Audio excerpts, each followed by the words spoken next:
On a toujours été complémentaires, donc on n'a jamais eu de moment où on était tous les deux down. Mais moi, monter une boîte tout seul, je pourrais pas le faire. Même juste une question de temps, une question de motivation, une question d'envie, de pouvoir partir en vacances. Franchement, voilà.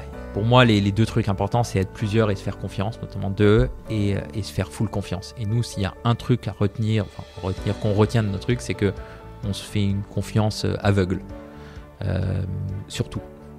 Donc, on se challenge, on discute, etc. Mais confiance aveugle, et par exemple, les négociations de vente, c'est Joseph qui les a portées seul, face à eux et tout. Et franchement, il aurait pu signer n'importe quoi. Mais voilà, on a une confiance aveugle l'un l'autre, et je pense que c'est ça qui fait que ça marche, quoi. Je crois beaucoup aux leaders un peu inspirants, moins experts. Moi, je suis expert en rien. Je crois beaucoup aux trucs aussi où il faut avoir fait pour manager. Donc voilà, avec Joseph, on a fait tous les métiers de leader. Et quand un manager arrive, on lui demande de faire du support, de faire du sales, d'aller sur place, d'aller dans un resto. Parce que finalement, c'est ça le métier. Je pense que le gros sujet aujourd'hui, et beaucoup de gens en parlent, c'est comment faire émerger des gros champions français et faire que les boîtes n'arrivent pas à un moment comme nous, et de se dire, voilà, aujourd'hui, la seule porte de sortie, c'est de se vendre. Et en fait, on veut potentiellement des acteurs qui peuvent continuer à se développer, continuer à lever, investir. Et je pense que ça va être ça un peu le challenge des prochaines années. Parce que la communauté est clé, parce que l'entraide nous possède, on a décidé de mettre en lumière tous ces visionnaires. Bienvenue dans le podcast Build a City for Good de Daphne. Bonjour à tous, bienvenue dans le podcast Build a City for Good, le podcast qui vous présente les membres inspirants de notre communauté. Aujourd'hui, je suis avec Sauvane Saint-Léger, que vous connaissez bien maintenant. Elle peut plus se passer d'enregistrer des podcasts avec moi. C'est ça. Elle a été piquée, ça y est. Salut Sauvane. Hello Aurélie, hello Dimitri. Attends, t'as déjà dévoilé. Donc avec nous pour une petite heure, un entrepreneur inspirant qui est Dimitri Farber Garcia Caminati. Salut Dimitri. Salut. Attends, avant de rentrer dans le pro et ton expérience, tu peux nous dire pourquoi tu as 3 noms de famille, s'il te plaît? Alors, déjà, merci beaucoup pour l'accueil. Je suis très, très content d'être là. Alors, 3 noms de famille, je suis d'origine espagnole, donc j'ai déjà 2 noms. Okay. Mon père, le nom de ma mère. Et je me suis marié il y a 2 ans, donc naturellement, j'ai pris le nom de ma femme. Très moderne. À la fin, mais quand même. Ouais. Mais il est là. Bah, franchement, canon. J'avais rarement rencontré, tu vois, des hommes qui avaient fait ça. Ouais. Ah, ça me semble assez... Commun, assez normal. Ouais, non, commun, non, mais bien. Pas commun. Logique. Ouais, logique, on adore. Allez, revenons un peu au pro. Dimitri, on revient en mars 2014, où l'aventure Tiller commence avec ton gang, Joseph et Scott. Et Tiller, pour ceux qui ne connaissent pas, c'est quoi? C'est le leader européen des solutions de gestion pour les restaurants et commerçants, qui propose un écosystème de services digitaux allant de la caisse enregistreuse au paiement, en passant par la réservation et la livraison.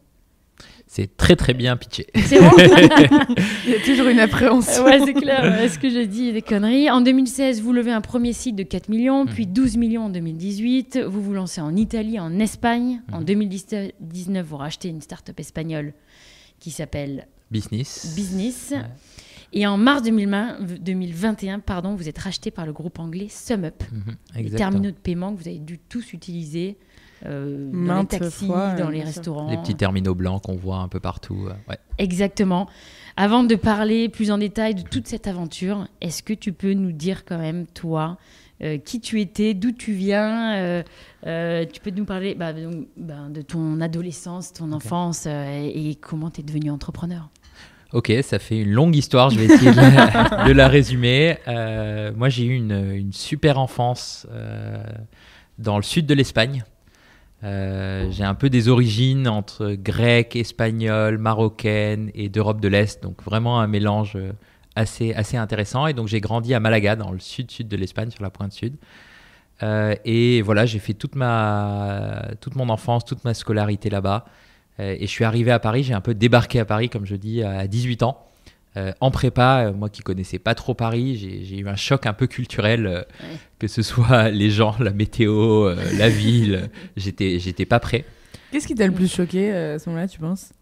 Franchement, les Parisiens. Les Parisiens. Désolée. Je venais souvent et ma mère est française, donc j'avais l'habitude. Mais en Espagne, on a vraiment cette culture du partage, d'aller voir les voisins. Et je me souviens que je suis arrivé en prépa, donc dans le 6e arrondissement à Paris. Et je suis arrivé dans mon appart et je me suis dit, je vais aller voir mes voisins. Quelle idée. Ouais. Et j'avais ramené, je sais plus, c'était des chocolats, une tortilla d'Espagne. Enfin voilà, je me suis dit, je vais aller les voir. J'ai tapé à toutes les portes. La moitié n'ont pas ouvert, l'autre moitié a ouvert, m'ont reclaqué la porte. Les relations étaient tendues et personne m'a ouvert. Et là, je me suis dit, les Français, c'est pas la même chose. Mais on s'adapte, comme on s'adapte à tout. Et donc je suis arrivé en 2018, après avoir eu mon bac. J'ai fait 2 ans de prépa. Attends, 2018 Non, 2008. Wow. Ouais, j'allais dire, il a monté sa boîte. Je me rajeunis. Express. J'assume pas mon âge. Donc 2008, j'arrive à Paris. 2 ans de prépa qui se passe plutôt bien. Et après, j'ai fait une école de commerce. J'ai fait HEC. Pendant 3 ans, où j'ai eu l'occasion de partir à l'étranger un peu comme tout le monde, de pas aller beaucoup en cours, mais pas mal de m'impliquer dans des assos. Voilà. C'est pas le but. On apprend du réseau, on apprend pas mal de choses, mais pas forcément les techniques. Et voilà, et en dernière école, quand j'étais encore en école, c'est là où j'ai renforcé avec mes associés, on a lancé Tiller et l'aventure a commencé. Donc directement après l'école. Ouais, tous les 3 HEC, vous êtes rencontrés là-bas? Ouais, alors on n'était pas. Donc pour la petite histoire, donc mon Scott, qui était notre associé historique, et mon cousin. Donc c'est un peu une affaire de famille, Tiller. Dangereux quand même aussi, hein. Dangereux, mais fallait pas que ça. On s'entend très bien, on a 10 jours d'écart, on a toujours tout fait ensemble. Et donc on savait. Tous les deux nés en 2018. On a passé notre bac en 2020. Et on a toujours su qu'on voulait monter un truc ensemble, faire quelque chose ensemble. Et lui était à l'ESSEC à l'époque. Il faisait son master hôtelier, son MBA hôtelier. Et son meilleur pote à l'ESSEC, c'était Joseph. Et donc le 3e du gang. Voilà. Et donc un jour, on s'est retrouvés il habitait à Neuilly, Scott, dans son appart à Neuilly, tous les 3, et on s'est dit, ok, qu'est-ce qu'on fait?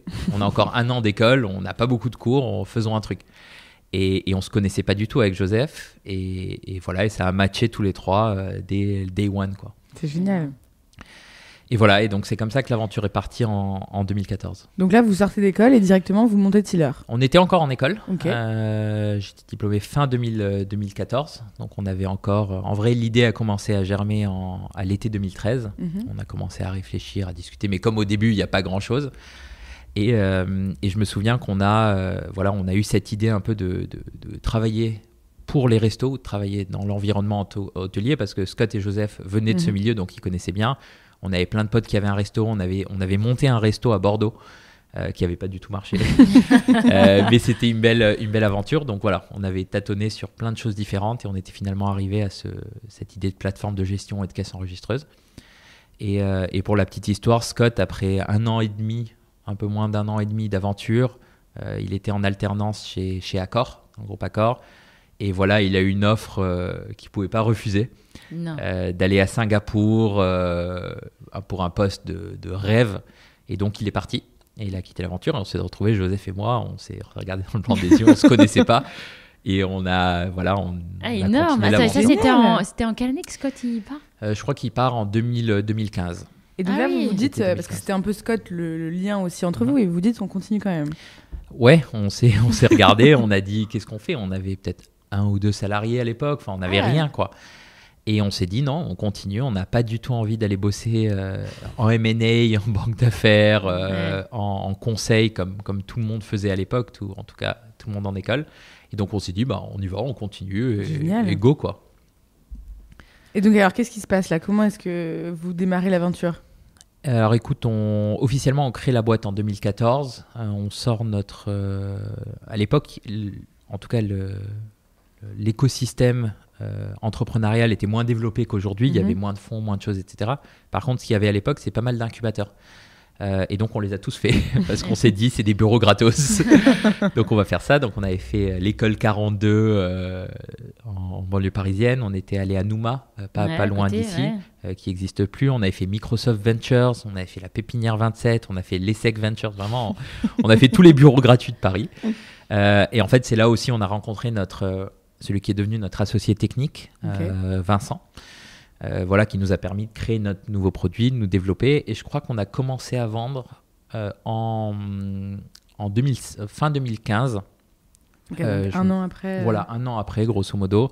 Il y a un gros salon de la restauration et de l'hôtellerie à Porte de Versailles tous les 2 ans qui s'appelle Équipe Hôtel, qui est vraiment la mecque un peu le Graal du truc.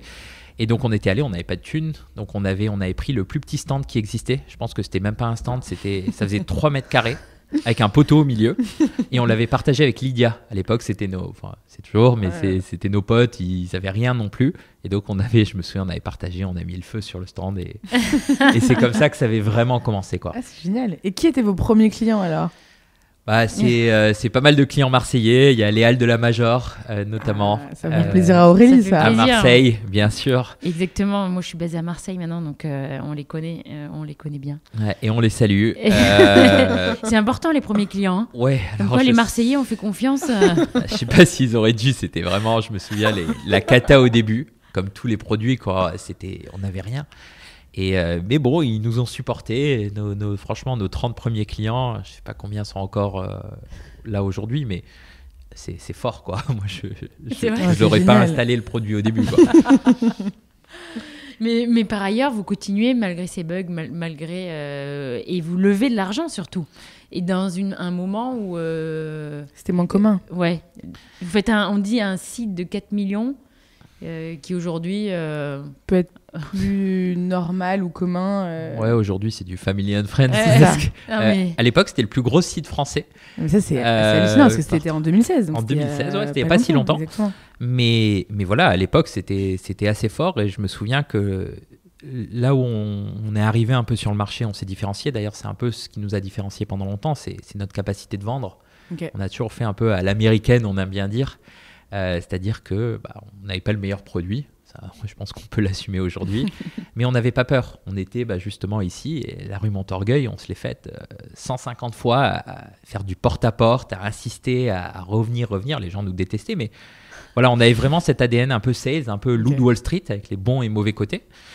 Et je pense que c'est ça aussi qui a convaincu, en tout cas, nos premiers investisseurs de venir, quoi. Et je me souviens d'une scène où ils étaient venus... au moment de la due deal pour voir ce qui se passait, on était dans un bureau de peut-être 20 mètres carrés, il y avait 20 commerciaux, ça gueulait dans tous les sens, et je me souviens quand ils sont partis le soir, on s'est dit c'est mort, la levée, c'est bon, ils ne vont jamais investir, on a fait n'importe quoi, on crie et tout, et en fait ça les a convaincus, quoi. C'est génial. Et c'était qui ? C'était 360, qu'on salue Très aussi. Bien, ouais. Bien sûr qu'on les salue. Donc là tout s'accélère avec cette levée, j'imagine. Ouais, tout s'accélère. En fait, c'est à ce moment de la levée, on est une vingtaine dans l'équipe où on se dit c'est une vraie boîte, quoi. Parce que jusque-là, et comme pas mal d'entrepreneurs au début, même quand on est tout seul ou qu'on a plusieurs salariés, on se dit toujours du jour au lendemain, je peux arrêter. Je peux aller chercher du taf. Et même, je me souviens, les premières semaines, on regardait des offres d'emploi, on regardait des trucs. Et c'est là où on s'est vraiment dit, en fait, go, ça va être notre vie pour les prochaines années. Et c'est là où on a vraiment passé un cap, on a recruté, on a ouvert des nouveaux marchés, on a ouvert l'Espagne, l'Italie. On s'est dit, là, il faut aller bouffer le marché. Faut y aller agressivement. Bien fait, mais en tout cas de manière agressive. Et c'est ce qu'on a fait. Et 2016 à 2018, c'est une énorme traction, croissance commerciale. Et on a fait que ça. Génial. Et Scott, il est revenu de Singapour, du coup, à ce moment-là ou pas ? Et Scott a passé 2 ans à Singapour. Okay. Et il est revenu. Après, la boîte avait complètement changé, etc. Mais comme quoi la fibre entrepreneuriale reste. Il a monté une boîte qui cartonne, qui s'appelle Card. Je ne sais pas si vous avez passé, qui est une banque en ligne pour les jeunes et les ados, dans lesquels on a investi, bien sûr, et qui cartonne, quoi. Génial. Donc là, vous lancez l'Espagne et l'Italie, et ensuite vous relevez. Ouais, on refait un tour de table en 2018. Exactement. Avec quelques fonds qui nous permet là de 12 millions. Ouais. Plus une poche supplémentaire pour faire des acquisitions. Notamment, on a racheté une boîte. La start-up espagnole. Voilà, où ça s'est mal passé. Pour le coup, on a beaucoup appris, mais on a fait plein de conneries. Pourquoi ? On a voulu les intégrer trop vite. Ok. C'est le truc qu'on dit qu'il faut pas faire, qu'on a fait. On a changé la marque. Le produit était pas du tout au niveau de ce qu'on pensait. On n'avait pas été bon dans notre due deal. Enfin bref, on a fait beaucoup de conneries. Et quand toi, tu as été racheté, tu t'es rendu compte, tu pouvais dire, tiens, SumUp, ils gèrent bien le rachat ou Complet. par rapport à nous. Ouais, je pense qu'ils ont... on peut fast forward un peu jusqu'au rachat, mais ouais, il y a beaucoup de choses qu'ils n'ont pas bien fait, mais il y a beaucoup de choses qu'ils ont bien faites parce qu'on n'était pas leur premier achat. Parce qu'on leur a aussi apporté l'expérience. Et en fait, pendant 2 ans, on y reviendra après, on a été complètement autonome. Okay. C'est-à-dire, c'est juste récemment où la marque Tiller a changé pour SumUp, où on est en train de changer les outils, on est en train de s'intégrer, mais pendant 2 ans, franchement, on était les mêmes avec plus de moyens, quoi. Donc du coup, ça vous levez. Et comment ça s'est passé ? C'est SumUp qui vous apportait de l'intérêt ? C'est vous qui avez montré une envie peut-être aussi d'appartenir à un groupe plus gros, plus grand Je pense que c'est ce que je dis souvent aussi aux boîtes où j'investis, c'est qu'il faut garder contact, il faut être proche des acheteurs potentiels. Bien sûr. Parce que voilà, quand on monte une boîte, soit on la monte pour qu'elle soit dans la durée, soit on la monte pour aller faire une IPO, etc. Soit on la monte pour la revendre.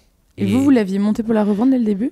On ne savait pas. D'accord. Au début, oui. Parce qu'il faut être transparent. Voilà, on avait envie de le faire. On n'avait pas envie de vendre des caisses enregistreuses toute notre vie. Il faut se le dire. C'est pas le... Alors, on a trouvé le côté impact, le côté derrière, mais voilà, on ne voulait pas forcément le faire. Donc, après, il ne faut jamais être vendeur. On est toujours le plus sexy et le plus intéressant quand on ne l'est pas. Et donc, on arrive dans fin 2020, après le Covid, où on se dit, OK, on va relever des fonds. Et on était en levée. Et c'est là où SumUp, qui était un partenaire avec qui on travaillait depuis très longtemps, on avait des contacts, on les voyait quelques mois, etc., nous recontacte à la fin de l'été. Et c'est marrant parce on rentre un peu des vacances un peu en août. J'appelle Joseph et je lui dis, il faut que je te dise, là il y a un truc cool qui est en train de se passer. Et il me dit, putain, mec, moi aussi. Et en fait, il y a 2 gros acteurs, donc SumUp et un autre acteur, qui nous ont contactés quasiment en même temps pour nous racheter. Et donc nous, au début, on leur a dit non. C'est mort, on voulait pas, on voulait lever, on voulait continuer et tout. Donc là, vous êtes d'accord avec Joseph sur le fait que vous voulez continuer On a toujours été très alignés. Je pense que c'est ce qui a fait la force, c'est que voilà, on se fait full confiance. Alors il y a eu des tensions, il y a eu des discussions, mais vraiment on était super alignés. Et en fait, on leur a dit non. Et en fait, ils sont revenus. Et après, c'est allé très vite. Les négos ont commencé en octobre et on a signé en février, quoi, en janvier même. Donc et vous aviez super vite ça. Parce que ils étaient en pleine stratégie de rachat tous les ans, SumUp. Donc vous sentiez le truc arriver parce qu'en 2018 ils rachètent Debitor, 2019 Shoplo, 2020 Goodtil, 2021 Tiller. Tu vois, tu sentais le truc Non, franchement, on avait déjà été approché en 2018, en 2019 et on avait refusé les offres parce qu'on pensait qu'il y avait vraiment quelque chose à faire encore. Et là, ils sont arrivés presque de manière très agressive en disant, voilà, on va racheter une caisse enregistreuse avant la fin de l'année. On serait très chaud que ce soit vous. Vous êtes notre tyran. Donc, on a dit, discutons, quoi. Mais non, on n'avait pas du tout anticipé ça. Et tu vois, on n'avait pas de banquier d'affaires. Enfin, on a des gens qui nous ont aidés, mais on n'avait rien préparé, quoi. Donc, on l'a joué plutôt au culot. Plutôt en essayant en leur disant qu'on n'était pas intéressés, qu'on ne voulait pas. Et toute la négo, ça a été ça. Et ça nous a vraiment mis, on a eu de la chance parce que ça nous a mis en position de force pour négocier. Bien sûr. Et qu'est-ce qui s'est passé, vous, un peu dans votre esprit aussi, de se dire, vous revenez en septembre, vous n'êtes pas chaud, et finalement, vous vous laissez aussi séduire par... parce que je pense qu'il y a pas mal d'entrepreneurs qui vont ou qui sont dans cette position aujourd'hui, de vouloir rester autonome, mais il y a quand même des avantages évidents à faire partie d'un plus grand groupe. Alors, c'est une question intéressante, il y a plusieurs sujets. Le premier, c'est quand on est parti dans une optique de lever des fonds, et on a fait de lever et tout, on n'est plus autonome. D'accord. Il y a déjà qu'on sait ici. Ouais, voilà, vous connaissez bien. Donc il y a déjà une partie. Donc tu veux dire que dès 2016, t'es plus autonome. À partir du moment où tu as un fonds qui rentre, oui, tu perds. En fait, et c'est ce que je dis aux boîtes, c'est que. Ouais, mais c'est pas pareil un fonds et une. Non, je suis d'accord. C'est pas pareil, mais la finalité quand même, et les fonds poussent, ils font une sortie à un moment donné. Donc il y a quand même cette pression derrière de se dire, si on commence cette voie d'aller lever des fonds, comme beaucoup d'autres fonds, on sait qu'à un moment, soit on va réussir à faire une IPO, soit on va vendre, quoi. Soit on va racheter nos fonds, ce qui peut marcher, etc. Mais nous, dans notre type de modèle, etc., on ne pouvait pas faire de LBO, ça allait être compliqué de racheter nos fonds. Donc soit on continuait des levées, mais du coup, on se diluait à chaque fois. soit là, il y avait une opportunité, et c'était une opportunité intéressante parce que là, il y avait beaucoup de complémentarité. On bossait déjà avec eux, on savait ce que ça marchait. C'est un super groupe, en tout cas en réputation qu'on voit. C'est une boîte qui vaut entre 10 et 15 milliards, qui marche bien, qui fait plein de choses. On se disait aussi qu'on n'arriverait pas à être leader mondial sans un acteur comme ça. On avait trop de retard, donc on avait vraiment besoin de ça. Et après, le dernier truc, c'est que l'offre était comme Scott pour aller à Singapour, et on ne pouvait pas dire non, quoi. Non, mais on peut être transparent aussi, c'est normal. Et c'est aussi pour ça qu'on rentre dans le jeu, quoi. Et alors là, comment ça se passe ? Ouais. Allez, le rachat, c'est le début d'une autre aventure. Mais oui, tu nous as dit un petit peu, vous êtes resté autonome quand même pendant 2 ans. Ouais, on est arrivé, on savait pas trop à quoi s'attendre parce que c'est allé très vite. Et là, vous êtes combien juste chez Tiller à ce moment-là ? Là, on est à peu près 150. Ok. On était monté, donc on a commencé à 2, à 3, on était monté jusqu'à 200 personnes. Okay. Et après, pendant le Covid, on avait pas mal réduit aussi, comme pas mal de boîtes. Donc on était entre 130 et 150 en France, Espagne, Italie. C'était nos trois marchés. Et à Marseille, on a toujours eu un bureau à Marseille. Toujours, on en revient. On y revient. Et là, ils nous rachètent et en fait, ils nous expliquent le fonctionnement qu'ils ont, qui est un fonctionnement par ce qu'ils appellent des tribes. Donc un peu comme Spotify, c'est un peu eux qui ont théorisé ça, c'est-à-dire des espèces de BU, parce que tribe, c'est le nom un peu cool pour les BU. Swile, ouais. Des très autonomes, et donc en fait, qui travaillent, qui ont une complète autonomie. Donc en fait, Joseph et moi, on est restés dirigeants, on est restés aux commandes. On a eu beaucoup plus de budget pour investir. On a eu pas mal de synergies. Et tout ce qu'on a en 1 an et demi, tout ce qu'on a changé, grosso modo, c'est on a commencé à vendre plus leur TPE, ce qui était logique, et la marque. Et la marque, elle a sunseté au bout d'1 an et demi. Mais sinon, rien. On est resté sur nos outils, sur nos process. Donc, c'était assez génial de se dire, voilà, on a compris, ils ont compris comment ça marchait. Et maintenant, oui, au bout de 2 ans, ils commencent vraiment à intégrer. Et c'est là aussi pour la raison pour laquelle quelques personnes partent. Moi, je pars, je vais aller me concentrer sur d'autres trucs. Mais y revenir, mais c'est en tout cas ces 2 ans, je pense qu'on n'aurait pas pu rêver mieux comme racheteur, honnêtement. Génial. Et est-ce que vous avez eu des salariés qui sont partis au moment justement du rachat en ayant peur de ce côté justement un peu plus mastodonte, gros groupe ? Très peu. Okay. On s'attendait à beaucoup plus, tu vois. Et franchement, il doit y avoir moins d'1% de personnes qui sont parties au moment. Après, on a aussi mis un plan d'incentive, on a incentivé les gens. Par contre, voilà, 2 ans, 3 ans après, je pense que là, on va commencer à voir un peu des personnes qui vont partir. Parce que c'est un cycle aussi dans une entreprise. Tiller, ça faisait 9 ans, donc il y a des gens qui sont là depuis 4, 5 ans, même 3, 4 ans. Tu rajoutes 2 ans, ça commence à faire long. Donc voilà, il y a des gens qui ont envie de monter leur boîte, ont envie de monter des trucs, donc au contraire, quoi. Et vous les avez inspirés ? J'espère, on investit dans les boîtes aussi, donc c'est marrant, ouais. Et ouais, donc maintenant, exactement. Toi, maintenant, tu leur dis, allez-y, montez des boîtes, les gars, et moi, je vais vous financer. Je vais vous financer une petite partie. On n'a pas encore la mafia Tiller, comme les PayPal et autres, mais ça commence à arriver. Ça commence, ouais. Ah, c'est génial. Et c'était quoi, tu penses, ton plus gros challenge au moment du rachat, dans l'intégration avec SumUp ? Je pense que c'était vraiment de garder un peu le momentum qu'on avait. On avait vraiment une super croissance, on allait très très vite, l'équipe était motivée et tout, donc de garder ça, et de dire aux gens, ça va pas changer, au contraire, on va juste avoir plus de bénéfices, plus de budget, on a augmenté quasiment tout le monde au moment de la vente, donc vraiment de garder ça. Et ce qu'on voulait, c'est de se dire que en fait, il y ait le minimum de personnes qui soient potentiellement en contact avec SumUp, et que pour le reste de la boîte, ils profitent des bénéfices, mais pendant 1 an et demi, ils puissent se concentrer sur ce qu'ils faisaient avant mieux. Et donc en fait, on a essayé de limiter au maximum les contacts de la bonne façon pour se dire en fait, pour quelqu'un de l'équipe, ça n'a rien changé au quotidien, si ce n'est que ça a amélioré un peu les conditions.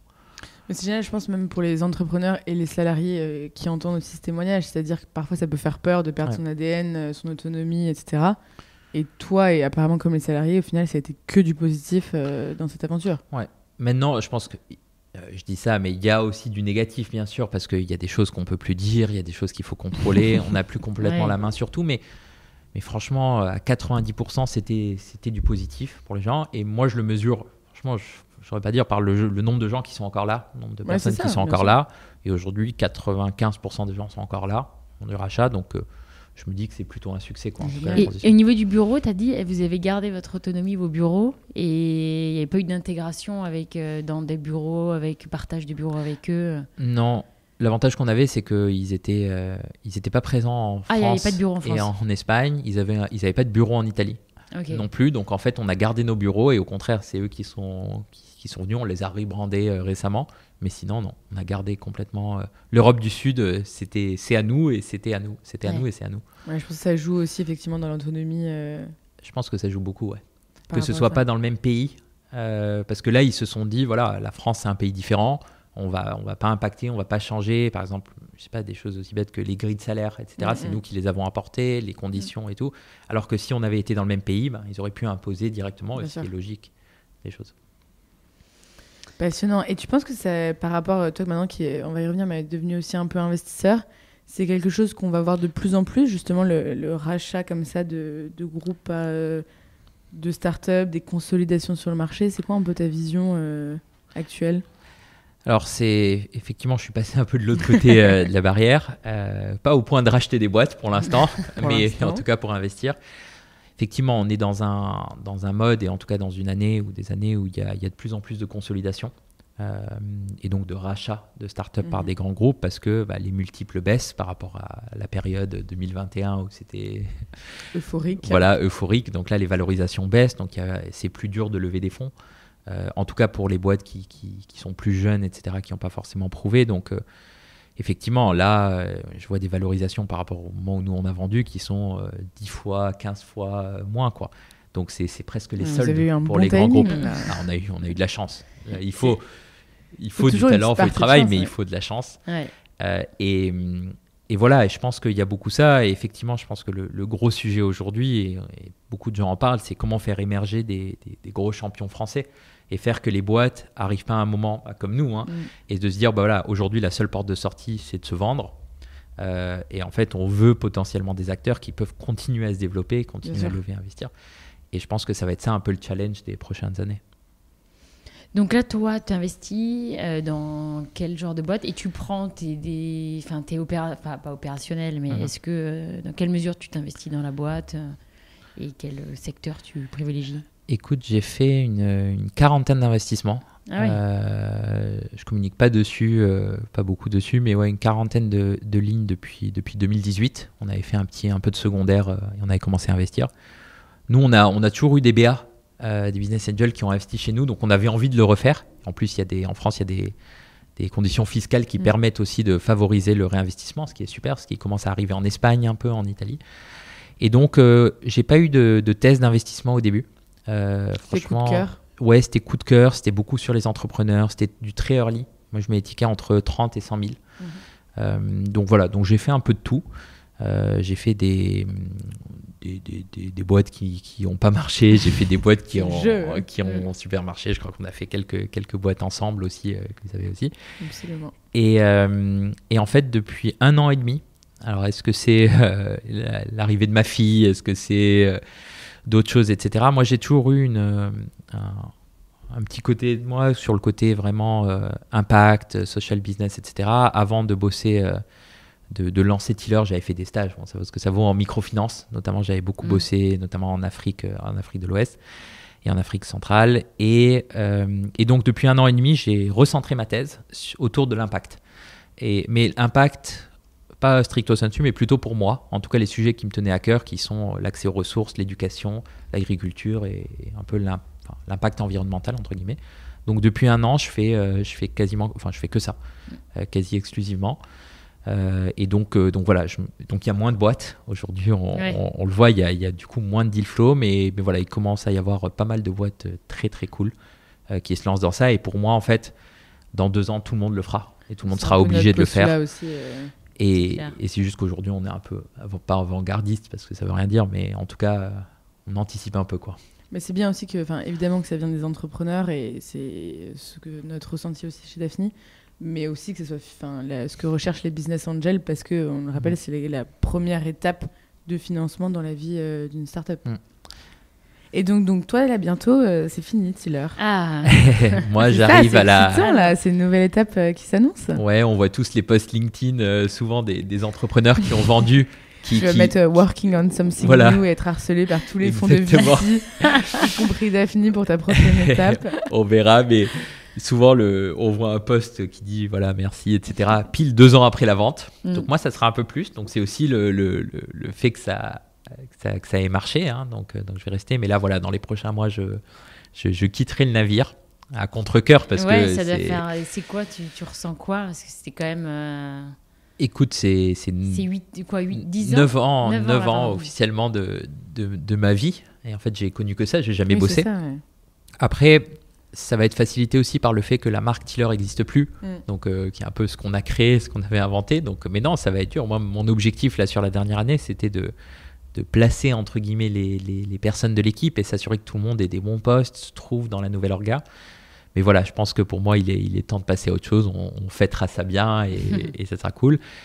Et de prendre un peu de temps pour moi, un peu de temps pour ma famille, continuer les invests à impact. Parce que je pense que voilà, aujourd'hui, j'essaie de dédier du temps à non seulement investir, mais accompagner. Essayer de passer du temps, mais j'avais du temps limité. Là, je vais avoir beaucoup plus de temps. Donc voilà, j'ai envie de passer du quasi full-time sur 3-4 boîtes tous les 3 mois pour les aider. Ouais. Et après, plein d'autres sujets sur lesquels je réfléchis, potentiellement des nouvelles boîtes, potentiellement travailler sur des PME. Je commence à accompagner un peu des PME, un peu comme ça.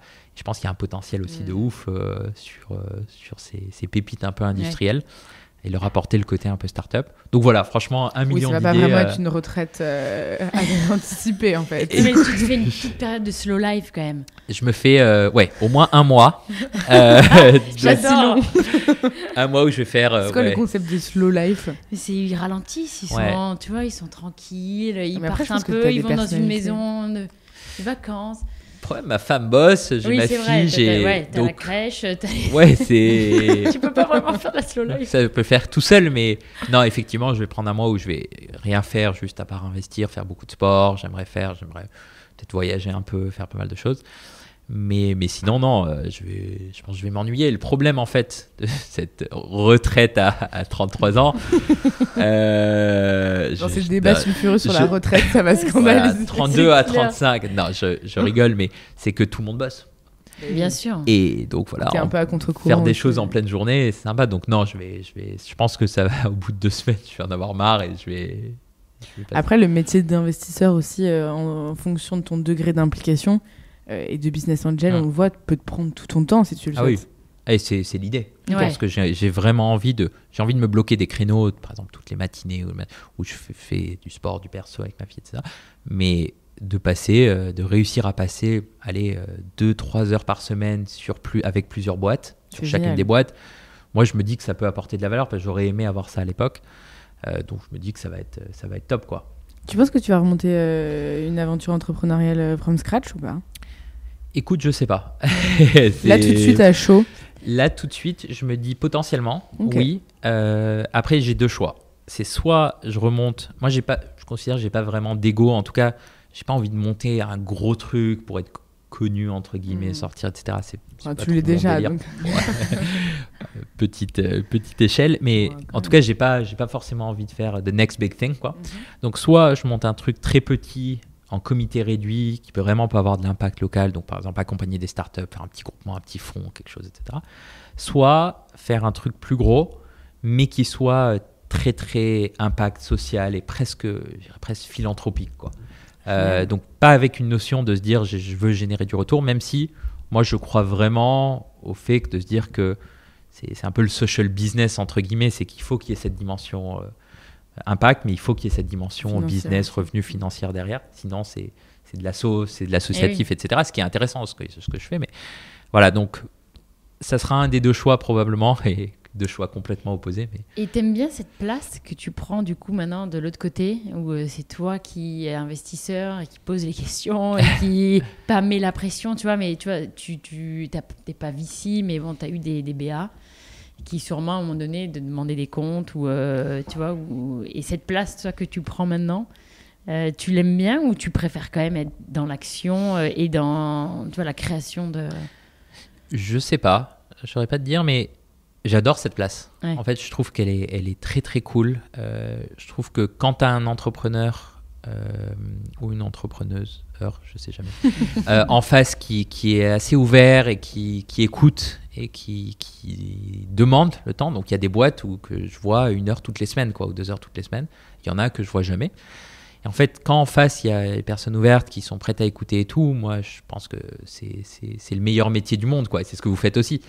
C'est vraiment de passer du temps, d'accompagner et tout, sans tomber dans le revers de la médaille. Parce que moi, quand j'étais entrepreneur, je me souviens d'une phrase qu'on avait écrite, c'est en fait tout le monde va te dire tout et son contraire. Ouais. Et il faut vraiment créer ton propre chemin. Comme quand tes parents, quoi. Voilà, exactement. Et en fait, il faut faire son propre chemin. Donc, j'essaie de ne pas tomber dans ça et j'essaie de dire, voilà, de mon expérience, faisons ça, travaillons ensemble. J'essaie de passer du temps. Voilà, il y a une boîte que j'accompagne. J'ai passé, ils voulaient être formés sur les sales. Nous, on a beaucoup de ça. Donc, j'ai passé 2 jours à créer leur équipe commerciale, à recruter, à faire du call avec eux et tout. Ouais, et en fait, de montrer sans leur donner de leçons, etc., tout en leur montrant. Et voilà, je pense que vraiment, il faut trouver sa place comme business angel qui accompagne, quoi. Est-ce qu'il y a peut-être un autre exemple où tu as été du coup des 2 côtés un peu de la table, de quelque chose que tu n'as pas du tout aimé quand tu étais entrepreneur et que tu t'es dit ça en tant qu'investisseur je le ferai jamais ou je le dirai jamais? Celui-là c'est quand même le gros, c'est les investisseurs, donc BA ou fonds qui te disent vraiment mais en fait tu aurais dû faire ça, c'est facile. Oui, je sais, on y a pensé, etc. Mais si c'est pas fait, c'est pour une raison. Donc ça vraiment c'est pas assez... donneur de leçons. Non, parce que finalement, même si la personne en face a vécu, que ce soit un fonds ou que ce soit un business angel, a vécu une situation similaire, c'est jamais la même chose, quoi. On n'est jamais dans la même situation, etc. Donc moi j'essaie de positionner vraiment comme juste de conseiller, de donner un avis. J'essaie d'encourager, j'essaie de trouver différentes personnes pour intervenir aussi. J'essaie d'être un peu un médiateur et de trouver les bonnes personnes pour que la personne ait plein d'avis différents et puisse faire sa décision. Et si elle doit planter sa boîte à cause de ça, c'est pas grave, quoi. On apprend et finalement c'est ça qui est important, quoi. À la fin, ouais. Il faut pas prendre des décisions pour l'entrepreneur. Je pense que c'est ça ou faire croire qu'on prend des décisions. Passionnant. Bon, et donc là, est-ce que tu veux passer des messages? Est-ce que tu pour ton deal flow personnel? S'il y a des entrepreneurs, vous avez entendu dans l'impact, impact, éducation. Que impact. T'as donné plusieurs secteurs. Les next steps, on ne sait pas. Là, ça va être la slow life. À Marseille, peut-être. À Marseille, exactement. Attends, non, on bosse à Marseille. Bien sûr. Ouais. Oui. Et ben attends, on peut passer à 4 questions de la fin. On demande souvent à nos invités comment il fait pour déconnecter. Comment il ou elle fait pour déconnecter. Ah, c'est une bonne question. Je pense que tout le monde dit qu'il ne déconnecte pas. Ouais. Pendant 7 ans, vous étiez complètement sous l'eau.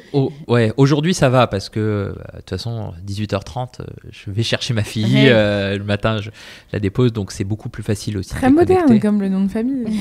Après, c'est ma femme qui fait 90% du travail, etc. Ouais, donc, c'est bien de le reconnaître aussi, donc. Tiens, c'est vrai, on pouvait finir comme ça. La dernière fois, on a fini un podcast avec une femme et on a parlé de ses tips d'organisation. Ah ouais. C'était son Thermomix, sa recette miracle. Ah ouais. Thermomix, un vélo et je sais plus ce qu'elle avait dit. Elle a un vélo comme ça, elle se déplace vite. Ok. Et c'était l'anticipation. Oui. Elle avait prévu tous ses week-ends 6 mois à l'avance. Ouais, elle est très très organisée, notamment pour la petite. Tout est prêt. Vélo, non. La dernière fois qu'elle est montée sur un vélo, elle est tombée à l'arrêt. Mais en tout cas, non, elle gère tout. Je sais pas comment elle fait parce qu'elle bosse à côté, quoi. Et on a des super pouvoirs. Hein. Ouais, je pense. Je sais pas si c'est les hormones, c'est quelque chose, mais en tout cas, ouais, c'est impressionnant et franchement, ça fait la diff. Et je me souviens plus quelle était la question. Comment tu décompresser. Surtout pendant les premières années Tiller où c'est très intense. Comment tu sors de cette Il y avait 2 choses qu'on faisait beaucoup. Ça tourne autour du sport. Donc déjà, je faisais beaucoup de sport et j'en fais toujours beaucoup. Même si ça ne se voit pas tout le temps. C'est un podcast, on ne voit rien. Ah, c'est parfait. Notamment avec Joseph, on avait plein de sports ensemble, on courait ensemble et tout. Et ce qu'on faisait, tu vois, à la fin des journées, notamment les 2 premières années, tous les jours, on se faisait des espèces de combats de boxe virtuels. Je ne tapais pas dessus. Où en fait, on se disait toutes les tensions qu'il y avait dans la journée entre nous. Tu vois, on disait, voilà, aujourd'hui, tu as fait ça, franchement, ça m'a pas plu du tout, etc. Donc, en fait, on essaie d'évacuer C'est génial. tous les jours. Face à face, vous êtes face à face. Ouais, face à face, autour d'une bière, tu vois, on se posait, etc. Et donc, vous vous balancez. On se balançait sans, tu vois, en toute transparence, tu vois, on le prenait pas perso et vraiment on disait aujourd'hui tu m'as pas tenu la porte, ça m'a fait chier quoi. Presque, mais en fait toutes les petites tensions, parce que souvent c'est ça qui fait péter les relations, et parce que des grosses tensions. Bon. Bien sûr. Donc on sortait vraiment C'est tout génial. ça et on le faisait vraiment tous les jours, combat de boxe pendant 2 ans. Après on l'a fait toutes les semaines, maintenant on le fait peut-être tous les 3 mois, tous les 6 mois, mais on le fait encore. Et on se dit, voilà, là, il y avait ça, il y avait ça, il y avait ça. Et on se faisait un peu un tour de table, les trucs positifs, les trucs négatifs. Et ça, c'est un truc vachement sain qu'on a toujours gardé. Et du coup, bah, tu rentres chez toi et oui, tu as la pression, tu as les trucs et tout, mais au moins, tu n'as pas de tension. Ce petit Et pour stress. moi, ce qui te stresse vraiment, c'est les tensions que tu as avec les gens. En tout cas, moi, ça m'affecte beaucoup et j'aime pas trop le conflit, sauf quand il faut aller chercher. Et donc, faire un truc comme ça, plus le sport, je pense que c'est la recette miracle, entre guillemets. Mais en tout cas, ça a marché pour nous, quoi. C'est génial, mais je pense qu'effectivement, que si tu le mets en place dès le début, ça devient un peu une petite routine, etc. Ouais. Et on le voit souvent, c'est des petites choses qui créent à la fin des différentes positions de vision, et c'est pas forcément des trucs de fond. Ouais, et toutes les Non, boîtes c'est qui hyper pètent, inspirant de faire c'est souvent les associés. Enfin, vous voyez plus que moi, quoi. Bien Donc, sûr. et en fait, dès qu'il y a une tension, moi, c'est ça que j'essaie de tester maintenant quand j'investis, la boîte, le marché, etc. Bien sûr, on regarde. J'essaie d'éviter un peu le FOMO pour aller, mais j'essaie de regarder les associés. Et il y a un signal que moi je vois beaucoup, c'est s'ils se laissent parler entre eux. Et par exemple, l'autre jour, j'ai vu une boîte, je dirais le nom, où en fait, il y a un des associés, un des fondateurs qui parlait, et quand l'autre voulait parler, qui en plus, c'est lui qui avait l'expertise, etc., bah, il se faisait couper, quoi. Oui. Et pour moi, ça, c'est red flag direct, et c'est mon principal red flag, c'est celui-là, quoi. C'est vrai, il y a rien de Mais pire. bien sûr. Mais surtout, nous, comme on investit très tôt aussi, c'est l'humain avant tout, et on le dit, quand il y a un doute, il n'y a pas de doute. Et... Ah, j'adore cette phrase. Non, mais c'est un peu bateau, etc. Mais c'est vrai, à la fin de la journée, tu travailles avec des gens et c'est eux qui vont porter le projet jusqu'au bout. Ok, génial ce combat de boxe virtuelle. Mais alors moi au début j'étais là, c'est un truc genre sur la PlayStation. Au début on se tapait dessus un peu. Bon alors ça ne le refaites pas. Et est-ce qu'il y a un entrepreneur qui t'a inspiré pour te lancer ou t'as un mentor ou... Écoute, on en a beaucoup eu alors pas pour me lancer, pas pour lancer la boîte, parce qu'au début peut-être on en connaissait moins, il y avait moins de boîtes, etc. Il y a plusieurs personnes qui nous ont aidé à chaque étape de la boîte. Les deux que moi je me souviens, le premier c'était Xavier Zetoun, qui a monté Zen Chef, qui a revendu ou en tout cas fait une grosse levée récemment. Et en fait, il est là depuis 2011, je crois, la boîte. Donc en fait, quand on est arrivé sur l'écosystème de start-up parisien, c'était eux, en grosse partie. Donc, ça limite le screening. Ouais, mais du coup, on a été très proches, etc. Et ça se passe très bien pour lui, donc vraiment accompagné. Et après, on a eu un de nos BA qui nous a accompagnés pendant longtemps, qui est vraiment top, c'est Eduardo Ronzano. Ouais. Très bien, on connaît très bien. Voilà, qui était à notre board, qui nous a accompagnés beaucoup, c'est devenu un copain. Et voilà, qui nous a permis de vraiment continuer à développer. Et ensuite... on a trouvé des gens au fur et à mesure des BA, mais en tout cas, c'est les deux personnes où, à nos débuts, en tout cas, nous ont vraiment guidés. Mais quand vous êtes sorti de l'ESSEC, d'HEC, de l'ESSEC, vous vous êtes pas dit, ah vas-y, on va faire comme ce mec, il a monté une boîte. Tu vois, il n'y avait pas un mec qui vous étiez dit, putain, mais si, il faut monter notre boîte. Mais peut-être à l'école, il vous disait de monter les boîtes. Franchement, très peu. Tu vois, à HEC, il y a une majeure entrepreneuriale que j'ai pas faite. Parce que je voulais aller à l'étranger, j'ai passé 6 mois au Mexique pour kiffer. Beaucoup plus sympa, beaucoup plus sympa. Cancun, ouais. Et en fait, il y a même dans cette majeure, cette majeure à l'époque, elle formait pour aller, pas forcément pour monter des boîtes, mais elle formait pour aller rejoindre des startups. Et tu n'avais pas forcément cet ADN entrepreneur.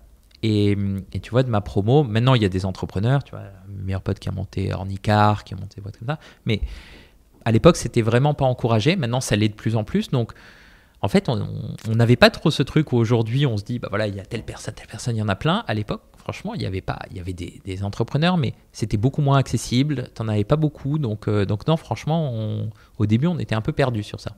Et tu vois, ce qui est marrant, alors qu'aujourd'hui, c'est l'inverse. Aujourd'hui, moi, j'ai des copains qui sortent d'école, etc. Et en fait, ça paraît tellement facile parce que tu as des exemples autour de toi, etc. Alors que nous, dans les fonds, on a plus les stats du nombre de sociétés qui arrivent vs les créations et ça reste toujours compliqué. Mais en fait, il y a beaucoup d'exemples autour de nous portés par le marché ces dernières années qui ont très bien fonctionné. Ouais. Et je le vois, moi, beaucoup de gens me contactent sur mon ancienne adresse HEC, sur LinkedIn, Mais bien etc. sûr. Je peux pas répondre à tout, mais j'essaye. Mais en tout cas, voilà, à l'époque, c'était beaucoup moins. Alors, ça fait un peu vieux con, quoi. Mais À l'époque, on le rappelle que c'était il y a pas si longtemps. En- Claire, en on 2000. parle de 2014. 2014, mais quand même, l'écosystème était. tellement Il faudrait changé, voir les bien chiffres, sûr. mais voilà, même en termes de fonds, de BA, etc., il y avait beaucoup, beaucoup moins. Donc, ça veut pas Ouais. dire que c'était plus facile ou moins facile, hein, mais parce qu'aujourd'hui, c'est beaucoup plus concurrentiel. Mais Ouais. en tout cas, voilà, c'était vraiment c'était différent. Un bouquin à recommander à nos auditeurs pour ceux qui se lancent, un truc qui t'a aidé? Ouais, moi, il y a un bouquin que j'adore. J'ai fait un podcast dessus d'ailleurs. Ah. C'était pas Qui préparé. s'appelle Leaders Eat Last. En gros, les leaders mangent en dernier. Et en fait, je crois que c'est Simon Sinek qui l'a écrit, qui interviewe plein de corps de métier. Et en fait, notamment l'armée américaine. Et il a passé 6 mois ou 1 an avec eux. Et en fait, il observait un peu, parce que voilà, l'armée, finalement, qu'on aime ou pas, c'est où il y a un leadership qui est vraiment autour du respect, autour des choses, etc. Il analysait qu'un des éléments un peu centraux, c'est qu'au moment des repas, c'était vraiment fait par les plus jeunes d'abord, puis les plus anciens, et c'est à la fin, les généraux mangeaient en dernier s'il restait. Il reste toujours quelque chose, mais s'il restait. Ils se rendaient même compte qu'il y avait des exemples où il restait rien. Et en fait, c'est assez fort comme message. Et je pense il y a plein de leçons de leadership assez cool dedans. Moi, j'aime bien les histoires, j'aime pas trop les bouquins où c'est vraiment très théorique, etc. Et franchement, j'adore ce bouquin. Que tu as appliqué, il y a des trucs que tu as dû appliquer chez Tiller et peut-être qui aussi ont marché pour embarquer tout le monde ou pour montrer l'exemple. Ouais, bah ça jouait beaucoup. Moi, je crois beaucoup aux leaders un peu inspirants, moins experts. Moi, je suis expert en rien. Je crois beaucoup aux trucs aussi où il faut avoir fait pour manager. Donc voilà, avec Joseph, on a fait tous les métiers de Tiller. Et quand un manager arrive, on lui demande de faire du support, de faire du sales, d'aller sur place, d'aller dans un resto, parce que finalement, c'est ça le métier. Mais voilà, d'être assez inspirant. Et on a essayé de s'inspirer beaucoup de bouquins, de podcasts. Voilà, on lit beaucoup, on échange beaucoup, on discute avec plein de choses. Et que ça va de la psychologie à je sais pas, ça va un peu partout, quoi. Ouais. Et on essaie de trouver plein de sources d'inspiration pour adapter, quoi. Ouais. Putain, mais ça vous a pris quand même. C'était 7 ans de malade, surtout, non avant d'être acheté. Franchement, c'était ouf. Et je le dis maintenant a posteriori parce qu'il y a eu des hauts et des bas. Et ça, c'est vrai qu'on n'en parle pas souvent. Il faudrait un podcast sur ça, sur les bas. Ouais. Sur les moments où on s'appelle, on se dit. Je me souviens, il y a un moment où je crois que c'était en 2017. Donc 1 an et demi après la levée, il ne faudra pas leur dire. Où on recrute Ilham, notre DRH, notre DAF, qui était la DAF de Dailymotion, qui a pas mal d'expérience, qui arrive, je crois, en janvier. 3 semaines après, fait un audit, elle nous appelle, Joseph et moi, elle dit les gars, il n'y a plus d'argent dans 3 mois. Et là, on est là, mais non, mais on a levé l'année dernière. Ouais. On avait fait un team building à Marrakech. On n'avait pas contrôlé l'argent, on n'avait pas ce réflexe. Et là, on s'est dit, OK. Et là, on a dû sortir, je crois, 15 personnes. Ah ouais. C'est pas beaucoup, techniquement, parce qu'on était 80, etc. Mais quand même, c'est là où on s'est dit, en fait, c'était dur, quoi. Voilà, il y a des hauts et des bas sur plein de choses. Et ça, on n'en parle pas forcément souvent, mais je pense que finalement, on s'est toujours dit, si ça plante, ça plante. Et finalement, ce sera bien marré, on aura bien appris, etc.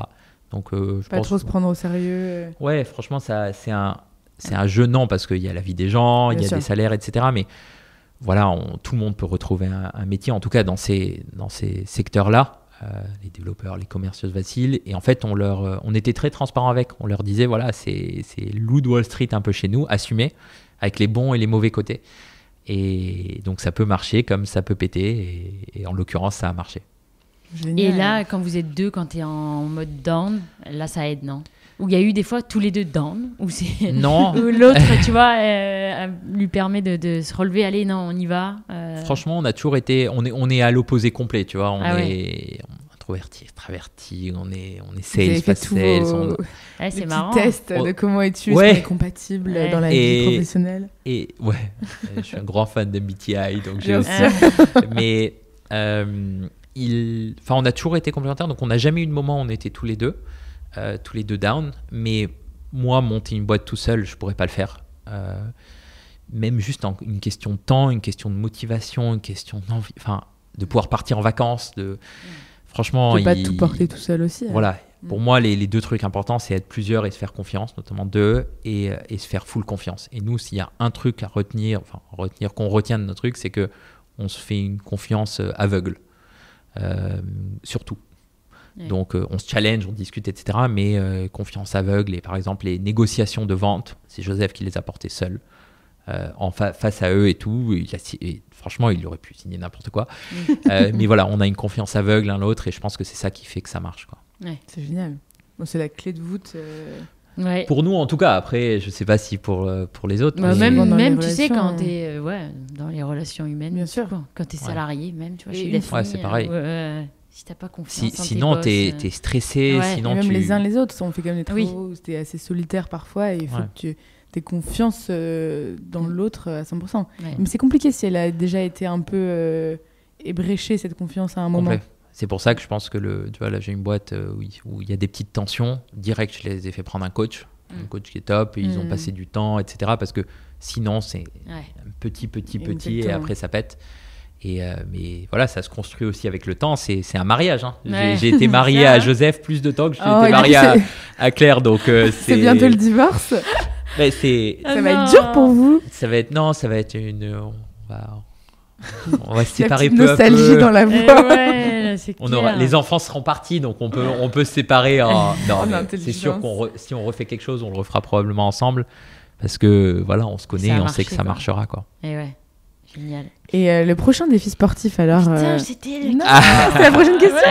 C'est beau. Voilà, il y a de la compatibilité là. On a un petit couple nous aussi. Paris-Marseille, la distance parfois c'est dur. Écoute, je me suis mis au trail récemment, et donc je fais un ultra en juin. Au Puy-en-Velay. Ma femme vient du Puy-en-Velay. Je sais pas, c'est moins sexy que Marseille, mais c'est pas mal pour le trail, et donc je vais faire. C'est où? Attends, parce que. Le Puy-en-Velay, au fin fond de l'Auvergne. Ok. C'est d'où commence le chemin de Saint-Jacques. D'accord. C'est le seul truc qu'ils ont pour eux. Et c'est quoi, combien de kilomètres? C'est 72 kilomètres. Je crois qu'il y a 4000 mètres de dénivelé. Alors, c'est pas grand-chose parce qu'il y en a qui font des trails de ouf et tout. Et moi, je vais le faire tranquillement. Mais en tout cas, voilà, c'est un peu le défi que je me suis fixé. Et après, un marathon. C'est quand, tu dis celui-là? C'est début juin. Ah oui. C'est un beau défi, ça. Ouais, j'ai mon sabbatical un peu pour m'entraîner. Effectivement, ça va être le défi d'aller faire du dénivelé à Montmartre. Ouais, c'est clair. Et ça a dû t'aider aussi pendant les 7 ans, le sport, là, comme tu disais. Beaucoup. Enfin, tout le monde le dit, c'est bateau, mais ces valeurs aussi, tu vois, où tu lâches pas, quoi. Le mental, ça te... Ouais, moi, franchement, c'est tellement fort. Et en fait, quel que soit le sport et quel que soit le niveau, je pense que... Et nous, on voulait même faire un truc qu'on n'a finalement jamais fait. D'ailleurs, je ne sais pas si on a le droit de le faire. C'est de faire comme entretien de recrutement, quand on recrute des gens, de leur faire une séance de sport. Pas pour voir le niveau, pas pour voir le truc, mais juste pour voir la résilience.